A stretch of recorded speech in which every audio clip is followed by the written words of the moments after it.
Depois da ascensão de Jesus ao céu, haviam três elementos que eram fundamentais para a união e também para a harmonia entre os crentes da igreja primitiva.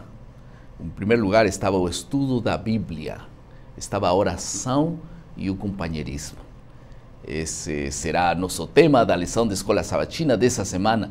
Sejam todos bem-vindos ao esboço da lição de Escola Sabatina. Estamos na lição número 5, que tem como título a experiência da unidade na igreja primitiva.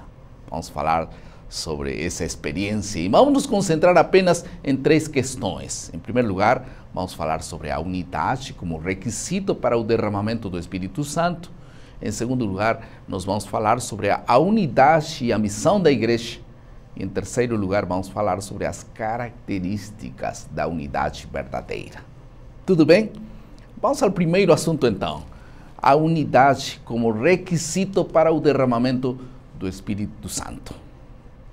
Pouco antes de sua morte, Jesus prometeu a seus discípulos a vinda do Espírito Santo. Eles não os deixaria sozinhos.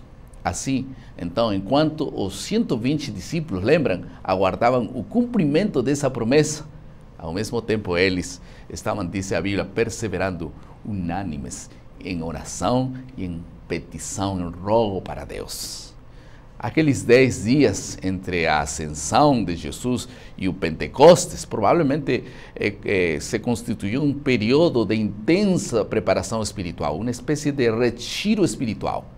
Por isso que Atos 1,14 menciona que os discípulos perseveravam unânimes em oração e em petição. As orações em grupo, vamos falar um pouco sobre o que a igreja fazia quando oravam. Nós temos 4 ou 3 exemplos interessantes. Atos 1,24 diz que se juntaram para orar pela substituição de Judas, lembram?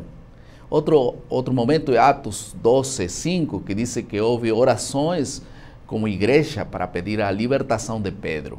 E Atos 13,3 diz que eles oraram juntos na ocasião da despedida de Paulo e Barnabé para as missões. Realmente a oração em grupo fazia parte de sua vida eclesiástica. Um segundo tema é a unidade e a missão da igreja. E existe um paralelo interessante entre o que fala Gênesis capítulo 11 e Atos capítulo 2. No primeiro caso, nós vemos a história da Torre de Babel, e no segundo caso, nós vemos a descrição do Pentecostes e o dom de línguas. Qual é a relação? Em que consiste isso?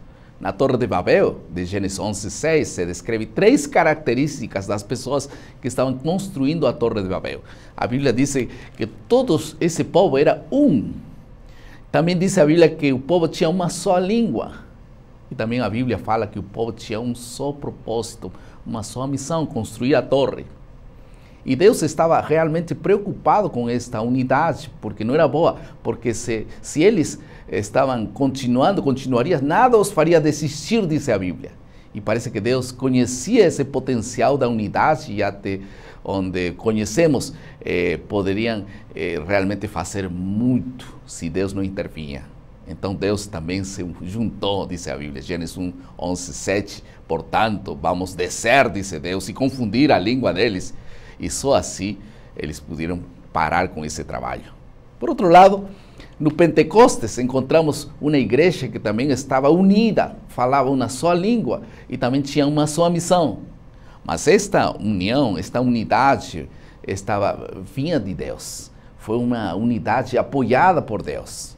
Então, o Deus que os uniu, lhes deu também o dom de línguas para tornar efetiva a missão de alcançar a muitos.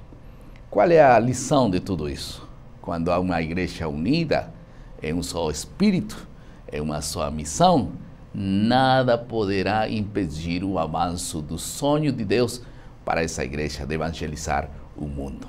Tudo bem? O terceiro assunto é a característica da unidade verdadeira, real. Atos 2,42 diz que os discípulos perseveravam na doutrina dos apóstolos, em comunhão uns com os outros, no partir do pão e nas orações. 3 características encontramos nessa passagem.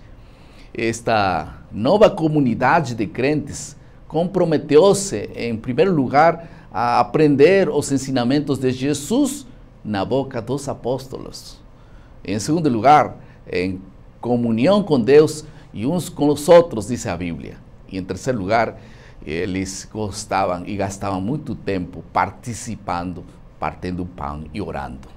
E Atos 2 fala dessa generosidade que existia entre os primeiros cristãos. Lembram vocês quando diz, e todos os que criam estavam juntos, tinham tudo em comum, e vendiam suas propriedades e bens, e repartiam com todos conforme a sua necessidade.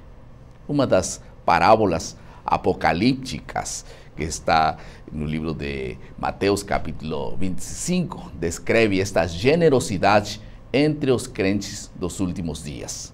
É bem conhecida, né?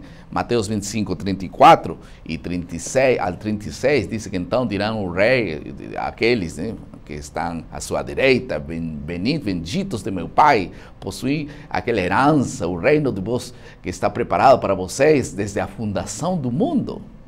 Porque eu tive fome e me deste de comer, tive sede e me deste de beber, era forasteiro e me acolhistes, estava nu e me vestistes, adoeci e me visitastes, estava na prisão e foste a ver-me. Que maravilhosas palavras. Na igreja primitiva, o ato de compartilhar recursos era visto como uma expressão visível de unidade. Quanto mais unidos, eles poderiam fazer mais.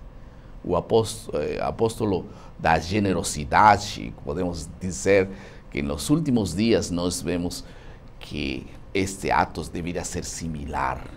E como nós sabemos, nós também podemos nos unir neste ato que não é egoísta, sino aberto para todos. Algumas lições ao final. Embora alguns costumes sociais hoje sejam muito diferentes daqueles que prevaleciam no tempo da igreja primitiva, podemos aprender com a experiência deles 3 coisas simples: orar juntos, estudar a Bíblia juntos, ser generosos uns com os outros, especialmente com os desafortunados. Se nos deixamos guiar pelo Espírito Santo e nos unimos como irmãos, nossa missão, sem dúvida, será muitíssimo mais efetiva. Se há uma coisa que pode impedir este avanço, sem dúvida, será o egoísmo e a ganância. E que Deus possa erradicar de nosso coração isso. E como irmãos nós podemos unir porque tem uma causa maior que a nossa, que é o cumprimento da missão. Que Deus te abençoe. Vamos orar. Querido Pai, mais uma vez, muito obrigado por tua palavra. Abençoe esses nossos queridos irmãos que cada dia lutam para sair avante, mas queremos estar unidos hoje mais que nunca contigo, entre irmãos, para uma missão extraordinária de salvar pessoas. Dá-nos esse privilégio em nome de Jesus. Amém. Muito obrigado por estar conosco. Mais uma vez, lembrem nosso lema: maná, cada dia, cada manhã, é alimento para a vida. Que Deus te abençoe.